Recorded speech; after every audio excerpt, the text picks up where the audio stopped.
I'm actually contemplating doing some stand-up. Going into 𝗙𝗥𝗢𝗠 and doing like the, amateur hour and that kind of shit. I feel like that's the end of our career. Oh, you think I would get canceled? Uh-huh. I feel like you need me here. Like, I'm definitely your buffer. I'm your filter.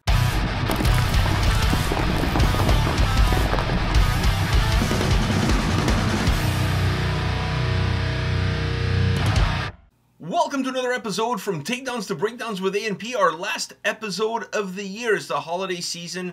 Everybody just finished opening up all their gifts, seeing what was under the tree. Perhaps... if that's what you celebrate. It's the season. If you don't celebrate it, who cares? Then you're celebrating something else. That's not my problem. True. Yeah. You can celebrate whatever, but I'm here to talk about the shit that I celebrate. Who cares about what other people celebrate? Don't give me that all-inclusive bullshit. I just have to say it. Come on, man. Come on. It's like when you're working a drive-thru and you have to, like, promote the new item. No, it's not the same at all. Yeah, Anyways, I feel like I'm kind of tired of the inclusivity. I'm kind of tired of that. I think it's time for us to, embrace... to embrace our uniquenesses. Okay. Our uniquenesses.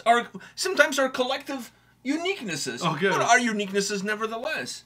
Like, this what makes us special. Yeah. If we're all the same... I thought you were going to go for a different one. No.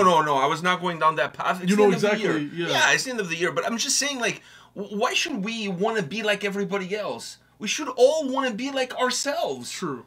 Like, embrace your own, what makes you. Embrace what makes you. Listen, Shaquille O'Neal's dad said it the best. When he tried to work on his MJ, he slapped him and he's like, don't try to be like MJ. Try to be like Shaq. You know? You don't want to be like someone else. You want to be like you. For sure he's not like MJ from the free throw. Yeah. That's 100%. I mean, I don't know if it was MJ or if it was Dr. I think it was Dr. Dr. J? Dr. J. Either one. He's not that from the free throw line. But he is Shaq. If Trump wanted to build that wall, he could have just put in Shaq on the free throw because it was brick after brick. Brick after brick. Wow, that was a fucking good joke. That was a good joke. That was a fucking good joke. I'm actually contemplating doing some stand-up. Going into 𝗙𝗥𝗢𝗠 and doing like the, amateur hour and that kind of shit. I feel like that's the end of our career. Oh, you think I would get canceled? Uh-huh. I feel like you need me here. Like, I'm definitely your buffer. I'm your filter. Like, you're like tap water that's like... You're Brita? You're Flint. You're Brita? You're Flint, Michigan tap water. Like the orange stuff that comes out of the tap. You're Brita. And I'm Brita. Oh, god damn it. Unreal. You can't say I'm wrong. A little bit. But I think it's comedy. Like, when was the last time a comedian got canceled? We'll just sit on that one for a little bit. Anyhow, the year is almost over. This was quite the year in the world of music, especially in metal, because that's what we care about, the whole inclusivity thing. It was quite the year. It was merch cuts, was T-shirts, was laptops, was laptops that didn't work. People getting laptops that did work, and then laptops that worked, but everyone knew it was a laptop. There was a lot of laptops. There was a lot of laptops going on. There was a lot of Geek Squad support happening, or lack of. I'd say lack that of. was people getting fired by email, getting fired by text message, getting dumped by text message. I mean, there was a little bit of that was a little bit of everything. Listen, that was the past. I'm a better man. Yeah, kinda. Anyways. You're striving to be a better man. That's what we should all strive to be better people. Hey, but I bounced back. Exactly. Yeah, you definitely rebounded, but it was kind of one of those rebounds, like not in the paint rebound, not one of those gimmies. You know those ones that nobody's around you. Yeah. It's just your own teammates, and you're just kind of like, that's kind of it's just for the stats. It's just kind of for the stats. No, yours was like, the ball was bouncing almost to the halfway court, and you went and you grabbed it and you saved it. And then you get it back to Scotty Barnes in the corner, and he shot a 3. That's the only guy I know from the Raptors, because they kind of got rid of everybody. Him and Spicy P. I feel like that was a nice way of saying that you like my new girlfriend. Yeah. I think she's solid. And I don't mean that. I don't mean she's fat. That's not what I meant. I mean, she's solid, like she's cool. Like, you know what I mean? I didn't mean it in that way. I'm not body shaming anybody. I mean, who am I? Look at my body. Who am I to body shame anybody? It's not happening. So, anyways, I think she's super cool. Definitely an upgrade. Thank you. Well, perhaps like some of these bands that changed members. You know what I mean? Like maybe some of them had some upgrades as well. And it was quite the busy year. Great records. Some not so great records, which is every year I feel it's a little bit of that. There's a little bit of that. Great records, not so great records. I think the story of the year is definitely Sleep Token, a band that I just don't get. Yeah, but I feel like they are the story of the year. Dude, they're definitely the story of the year. Yeah. Like, they've came out of nowhere. You know, like that fart in the elevator when you're having headphones on that you think that nobody's listening to because you have headphones on, but it's super loud and everybody knows it's you. So Sleep Token was kind of the fart in the elevator this year as far as music, metal is concerned. I hate saying metal because... My God, like, are we really that desperate to claim them as metal? I don't know, man. I feel like rock, metal, it all is the same. It's all. I feel like it's all under the one umbrella, in my eyes. Do you consider Smash Into Pieces metal? Ooh. Because then, like, yeah, to be honest with you, probably. Because if you hear some of their other stuff. By the way, they're coming back to North America in 2024, so that's something. That's crazy. Let that sink in. Headlining tour. Headlining tour, dude. They're playing at the Opera House. Just to think they could have been representing Sweden at Eurovision. Did they try? Yeah, they came in like third or something. Really? They were pretty close, man. Wow, fuck! They got smashed into pieces. by Laura Lorelei, not Lorelei. Lorelei. I thought you were going to say Loreen. I thought you were going to say Lorna Shore. Why? They're from Sweden too? No. I think it's because I was listening to Lord of the Lost. Lord of the Lost. So Lorelei. Yeah. So I didn't know they ran for the whole Eurovision thing. Yeah, and the song wasn't bad. It wasn't my cup of tea, but it wasn't bad. No, but the one that led the Swedish invasion, I think that was... I mean, it won the fucking contest. It won the contest. You can't second guess it at this point. They fucking won. Yeah, they won. With merit, without merit, whatever. That's debatable, but they won. So I don't think you can... I don't think you can say anything. Speaking of Lord of the Lost, I think it's a hoax. They finished in a solid last place. Pretty solid. Yeah, like the one above them was not even close. So it was... No, wasn't the one above them the UK? Or was it not? Dude, the UK, it's always last. True. No. Well, Germany's actually always last. Because the year before, UK was in second. Was it? Yeah. Oh, but that was like, the oddball. That was the guy with the guitar but and shit. That's an oddball. Normally, the UK doesn't do very good. I know Germany does bad every year. That's very true. I think this is... Which was funny, because when I have a theory, by the way. When stuff was coming out about Lord of the Lost... doing their Eurovision especially stuff. With the blood and glitter. People in the comments and stuff are, this is the year they don't come in last. I have a theory here. I think Europe is just paying... Not ready. No, they're paying Germany back for things of the past. It's like we haven't forgot. We forgave, but we haven't forgot. But I don't know what you're talking about. Wow, has that been removed from the history now? Like, I don't think so. No, I don't think so either. I don't think so. The Americans are the ones removing shit from their history books, not the Germans. That's very true. Not the Germans. I'm not saying the Germans are proud of, but at least they're using their history in order lessons to not repeat it. The Americans is like, let's remove it so that we can repeat it as many times as we can. Like, we can make the same mistake and then realize, oh my God, how did we make this mistake? Well, we didn't know any better. It was not in the books. So that's kind of what that is going. But yeah. I have a feeling like everybody in Europe, like, kind of dumps on the Germans. I don't know, man. I do think that they had a really good... I'm not being biased or anything. But I do think that their act definitely was not worth a last place finish. I do think Poland's song was a little bit worse.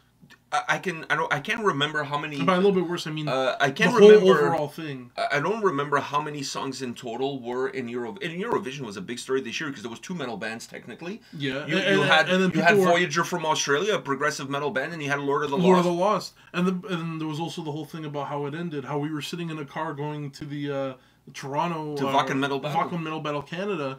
And we're like sitting in the car. Oh, come on, Finland! Come on, Katja! And then he loses. It was so sad. Cha cha cha. So anyhow, what I was going to say is I don't know how many artists in total participated in that in the contest. I can't remember. But one thing I can assure you, Lord of the Lost was not the worst. Oh, dude. There was at least 10 that song worse than them. And the thing is, we're not talking about song-wise, because song-wise, that song had more heart than almost all of the songs. But when it comes to performance and popularity Europe-wise, there was at least 10 acts that were below them. I honestly think that there is a little bit of a hate bias against Germany? Yeah, there's definitely a bias against Germany. I don't think... I don't know. I feel like people are just putting them through the ringer. I honestly do. Like, because that song did not deserve to finish last. Yeah, song-wise, and then their performance was really, really good. Like I said, I think there was at least 10 worse than them. And their last, I mean... Well, fixed. This year, Eurovision, people are already getting into it. It's starting up. I guess. By the way, I talked to Chris about Eurovision. They're going to be involved in the next one. Involved in terms of like helping whoever wins to like give them some hints and tips in terms of what to expect and stuff like that. Yeah. I think that's kind of cool that the previous winners are kind of involved in the next year's competition. Well, yeah, like to kind of help whoever the group is. If you go on TikTok too, a lot of them are actually part of the event coming for the year of 2024. Even Katya is there doing stuff like that. No, do you think if 𝗙𝗥𝗢𝗠 had represented Germany instead of Lord of the Lost, do you think they would have fared better? I think they would have, because I feel like that's more Europe. Even though I feel like the look, Lord of the Lost have the look, but I don't know if they had the sound. But 𝗙𝗥𝗢𝗠, dude, I don't think they would have done any better. Are you kidding? They have the look and the sound. I don't see people. Like, I don't see people voting for 𝗙𝗥𝗢𝗙 or okay, but what's it called? The fucking Croatian guys, they got some votes, and that song. If you weren't Croatian, that song was, That song was sus. Dude. The fact that that Spanish song got higher than... Dude, that was horrible too. I did not like that. That was not good. And I think there's a lot... What I see in that contest that I don't like is that there's a lot of you scratch my back, I scratch yours. Yeah. Like, you know, a country will give a country 12 points, and then that other country gives another country 12 points. High points, Greece will give Cyprus, except for this year. Which was surprising. It was very surprising. It was surprising. So, anyways, I see a lot of that back and forth kind of... I don't know, man. I think... never mind the country's voting. I think it should be 100% the audience votes. No, because then it's going to be like anything online that's all up to the fans. No, but the fans of the country cannot vote for the song in their country. No, but I'm saying... vote for other songs. It's going to be one of those things where, like everything online, whenever there's a voting system, there's the community of trolls that are going to be like, this was the worst act. Let's make them win. Let's make them win. Dude, there's a reason why American Idol always sucks. Or like all those type of shows where I guess you're right. It's only viewers vote. They kind of suck because you always wonder, how the fuck is this guy still in it? He's terrible. So it's one of those... There is a case to be made about that. I think you have a point there. I think the judging should... you know what? There's nothing to change, because if you change it, you kind of mess it up even more than what it already is. So at least people still get to vote. When I was growing up watching that thing, there was no voting. It was just the judges. You had no say. You just kind of watch it. So anyways, I had a good time. I think this year with Voyager and Lord of the Lost, it reignited my love for Eurovision. I kind of had completely disconnected from it over the years. And I was getting into it, but I think it helped elevate my love for it, and I will be watching. I think having Thorsten here with us. Oh, it definitely because helps. he's really into it. He's very Eurovision. Yeah. Dude, I know for a fact this year when his Icelandic spirit was with us. When we're watching it this year, I know for a fact we're gonna do Zoom. We're gonna be Zoom with him. Yeah, we fucking do Zoom. Are you kidding me? We'll do Zoom. I'm looking forward to seeing him in Norway. I'm looking forward to seeing him in Norway. I'm looking forward to Eurovision 2024. Just Klein. Or Just Klein, whatever how you say his name. I'm fucking... What the fuck is that? He's Netherlands. It's a Netherlands guy. I'm voting 12 points for Netherlands. Is he going in? Yeah, he's for Netherlands. So 12 points for Netherlands. Anyways, not their kite? No. Fuck. You should make a song. I don't know. What is he doing now? It's not like he's busy. Maybe he is. I don't think so. Do you think he's busy? He was not even busy when he was playing for Liverpool. Never mind now. So, or Fenerbahce. He played for Fenerbahce. Yeah, too. No. So, no, he's not busy. Anyways, it was a great fucking year. We had a blast. By the way, it's another year we've been doing these videos on Out of Line. I can't believe it's been, 3 years? I think so. We started during the pandemic. Basement? Yeah, we started during the pandemic. So we've been doing these weekly videos on Out of Line, and both of us really enjoyed, because it's a little bit different from what we do on our own channel, and we just kind of shoot the shit and talk about whatever. Exactly. They're very comfortable. They're videos that we're able to say a lot, and all the banter that you get from our normal videos is just a full video of banter. Exactly. Instead of getting like 10-15 minutes after the reaction video of banter, you just get a full 20-some odd minutes here. Which some people may say this is the worst part of our content, but there are those who think this is the best part.